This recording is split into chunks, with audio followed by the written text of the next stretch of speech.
Yeah, Michael, do you see a way forward on that? Without getting too deep into the arguments of last week, I do think, to say something I think most people can agree with, that the support of Pelosi, particularly in the squad, should be contingent on something that's more than just her not being Hakeem Jeffries, for instance. Mm.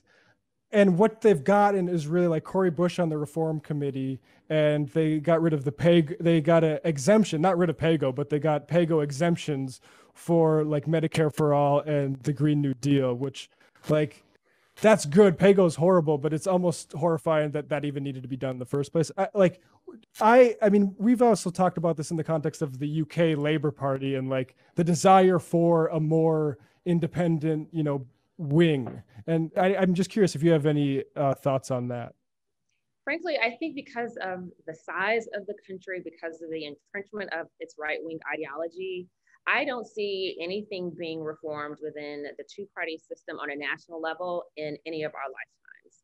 And so I don't focus my work on that. I try to focus even my reporting on local organizing. I think it's going to be more important for people to find organizations where they are in their cities, in their counties, in their board of elections, in their states, to change city budgets there, to change what's happening in state legislatures there, because you can impact a lot. I think because of how our two-party system works, where it works like a mafia, from every level of government. Even the organizing work that I do in Brooklyn and East New York, you have such a like rabid opposition to any sort of like challenge to Democratic incumbents. So you have to kiss the ring of the Democratic local party. You have to make sure you join what's called a Democratic Party Club. And just getting on a petition is challenging as I don't know what, because they can sue you to smithereens if you just try and get on the petition to be able to run in a primary. Mm-hmm. So if you do not build a local apparatus, you're not going to have the infrastructure to be able to change people's minds. We have been so convinced that capitalism is the solution, that the policies that we have about, these basic reforms, that charter schools, that fracking, that all these things that centrists support are good and valuable, and this is all that we need. So you have to have like some really serious consciousness raising, and that cannot happen if we are not looking at our own communities, if we're not talking to people who are our neighbors, or if we're not talking to people who are just in our towns, in our cities. And so I think that's really the first step, is raising people's consciousness to recognize that the structure is a problem, and it's not going to change because they're backed by capitalist elites on both sides. I think that's exactly right. And that's sort of one thing that I've been talking about a lot on this show, has been what I'm sort of calling like voters in this country, or the average working class person in this country, they really do believe, and I think in a lot of the more radical left-wing proposals that we like, things like Medicare for all, higher minimum wage, like working class people really understand the need for those things. But one thing that I think some activists don't understand, and especially pundits don't understand, is that despite people actually personally believing these things, there's a kind of like general like depression about the possibility of political action. And that's the kind of real local organizing that we have to be doing on the left, is not only to have a place for people to come, but also for them to see, one, okay, there's people who agree with me, but also that these things are possible, and that they're possible through us coming together. And I think that's something that's going to be really difficult, but also even more important for us to start doing under this coming Biden administration, because austerity is coming. There's no doubt about it that they're going to come and they're going to put the hammer down, despite the real understanding in this country of all these people who understand that we need things like $2,000 checks. We need those monthly. We need a much more robust like COVID system. And obviously we need, Medicare for all. How are we going to be able to start to push back against this kind of national narrative that we're going to get, which is like the adults are back in the room, and everything's sort of set and settled, and really get people who like want these things, but also know that they need, but might not have like the confidence or the belief that anything really good that can come out of politics. Yeah, I think you raise an excellent point in that I think with the way that our propaganda is set up, it is intended to make us think that none of these things are possible. And we hear it at, at every juncture, whether it's elected officials or whether it's on cable news channels. And so we are told that none of these things are common, are normal. We don't hear news about what's happening overseas and internationally where, universal health care is accepted by centrists, and you just don't know these things unless, and conservatives even, you don't know these things unless you go abroad. And so I think you touched on it within your own question, is there has to be some wins. People have to be able to organize around things that they can win. And I think trying to fight Congress, you can have your AOCs and your Cory Bushes, but I think that's relatively far and few in between. I don't think you're going to have a Bernie Sanders as president for quite a while. But things start on the local level and then often trickle up to national politics, at least when you think about even some of like the conservative policies that we have. So the 3 strikes law was started in California, like that was in the California state legislature. And that ended up being something that became a national narrative. Defunding the police is something that was started amongst like abolitionists in Chicago and Minneapolis, who often get marginalized in the media, but at the same time, their cities are defunding the police. Like you had over a dozen cities that were cutting back some police funding, and now it's a national conversation, and people on a national level are talking about abolition, and you're getting local wins. But if we're constantly being defeated because, we see a Barack Obama, but he's not actually progressive. We see a Bernie Sanders, but he like is completely like overthrown by, establishment interests. That's going to make people disillusioned. And that's why we have so many people who are becoming independents now and not associating with either party. You have more independents than as a block than you have Republicans and Democrats, like percentage wise. You have so many Black people, even in the Midwest, where, we're heralding them coming out to vote, where the voter turnout actually declined in many of these like voting wards when you look at like compared to even Hillary Clinton. So if people just keep seeing themselves losing on a national level, you're not going to be able to organize to think more broadly about huge systemic change like socialism and Medicare for all and defunding nationally.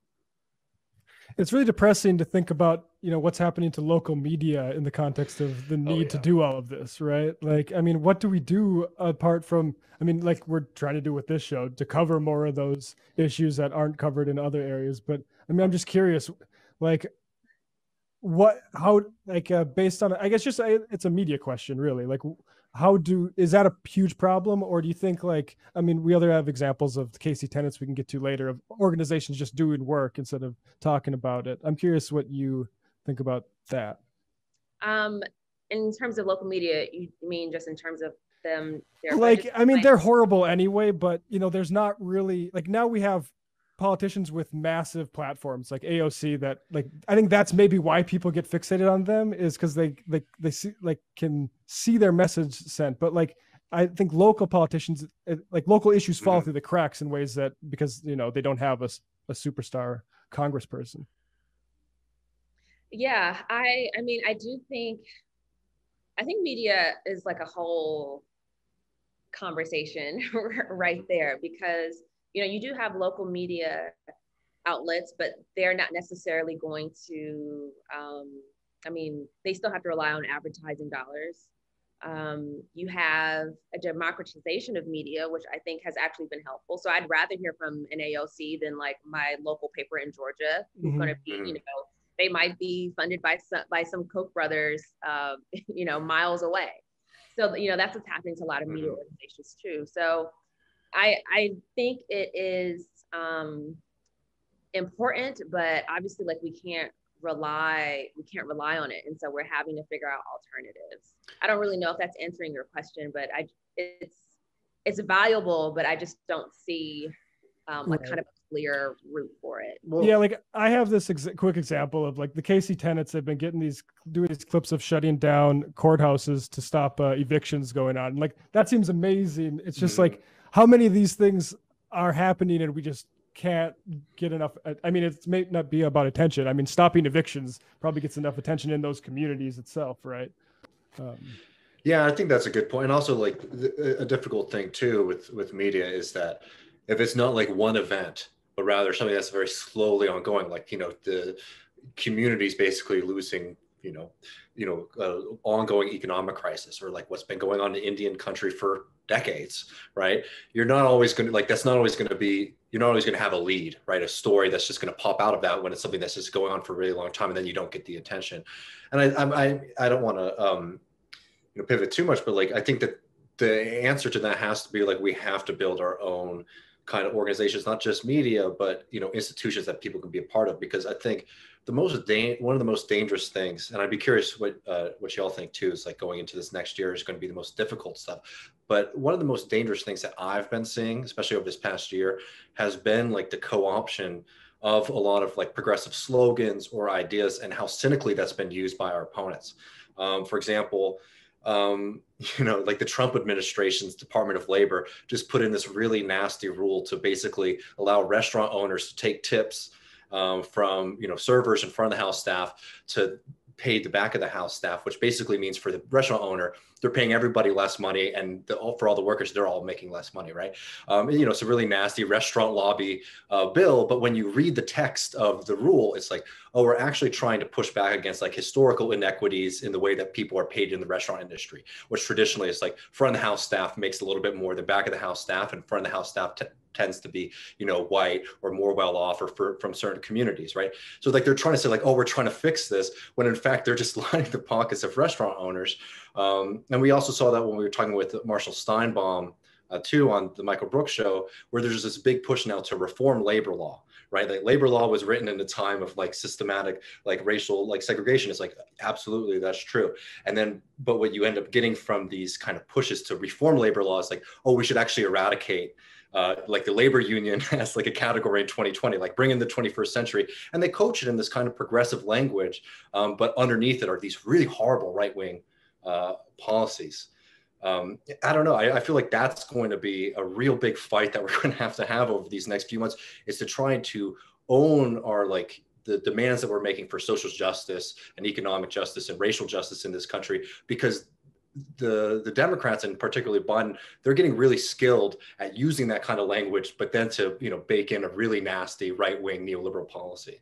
Yeah, totally. I think all of this is just historically, it's a battle of propaganda, and whether you use kind of traditional media outlets or some other way to just change people's consciousness, it has to happen where you're giving them information through some medium.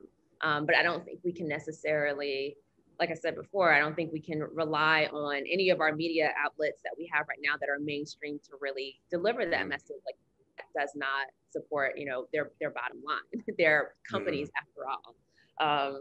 So yeah, I think mass line communications, and when that's a thing again, or people can go door to door. I'm big on organizing. Yeah.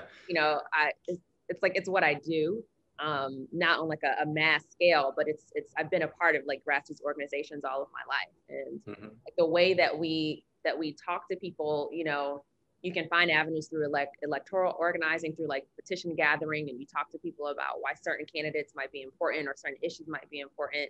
But you have to find a way to get information to people in person. Yeah, I mean, one of the problems with that is like, for instance, when Mitch McConnell can say we don't need an extra $2,000 because the liberals at the Washington Post said so too.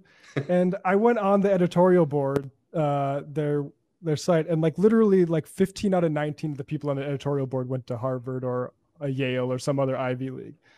So I mean, yeah, I guess maybe it's just helping. I mean, people should understand already that these are alien institutions. Like the New York Times and Washington Post aren't really your friend democracies. But yeah. I think that's definitely it. And like, yeah. So in the last couple of minutes, there are just two things I'd like to ask you, especially like one with the fact that like you have this really great experiences, one being both in the media and like knowing what it's like to make an argument, on podcasts or in writing, but also somebody who really is involved in grassroots organizing. I hope I'm not loading the question too much, but I think that one thing that people really need to understand is that we can have all of these great plans and great policies, but until we start doing that actual kind of organizing work, it doesn't matter how right we are in our like private media spaces either, until we start bringing that to the people. And, you know, this most recent example of, you know, the fight over, you know, force the vote, which again, like, I think they should be getting way more for working with Pelosi. And I also think that a vote on Medicare for all is an absolute priority. But you did see that there was a breakdown between people on Twitter and who are consuming media constantly, and actual being able to get people on the streets and, you know, make the kind of the grass, like we could talk about a general strike, but how could we make something like that happen, right? Like we could talk rhetorically about all these things that we can do, but I think that we need to really start building that kind of bridge between our ideas and, you know, our actions. Yeah, I think another way to look at that too, though, is that you have a lot more people who are thinking about these issues that didn't necessarily get in the fold of these traditional organizing apparatuses, groups, or whatever. And so a lot of folks, I think, have been radicalized in the past year. I think the pandemic has radicalized a lot of people, and we've been stuck inside. So who are they going to join? So, you know, I think being able to make some noise on Twitter, I think can be valuable. You also should have like a next step. So what does the phase 2 look like? Who are you organizing to call whatever legislators that it is that you're trying to, you know, have you hear them? How are you getting people into their ears? What, you know, do you have is there a Google Docs? Is there a sign up sheet? Like, we got all this force the vote stuff. Can we get like a spreadsheet going and just like kind of, I think some basic things to actually get this from tweets into some sort of a power, some sort of electoral power, and political power, really. So, you know, I'm not like, I think it was necessary. I think it was necessary for people to be able to express their frustrations and be able to brainstorm around this. And because it brought in so many new people, you didn't have people who are necessarily experts at organizing. So it's up to people to kind of bridge that gap. The people who are organizers, not to automatically dismiss it, and the people who are, you know, creating these hashtags to find ways to make it into some real political capital. Yeah. No, I think that's on. Well, I mean, I really appreciate you, Malaika, joining us tonight on our first episode. It's always a really good time, and happy belated birthday. Thank you. I'm still enjoying it though. You know, no matter what this country does, I'm gonna find something. Yeah. Thanks, y'all. Yeah. Sorry if we pestered you too much on your birthday, but we were excited on having you tonight. Appreciate it. Good luck with the rest of the. Are you doing like seasons or something? You know what? That's the thought. We had just been doing that every single week, but seasons, you see, every once in a while you see why people go to a seasons model. It's nice to take a break. Yeah, right. All right. Well, no, but good luck with everything, guys. All right. Thank you so much. Take care. All right. See you, Malaika.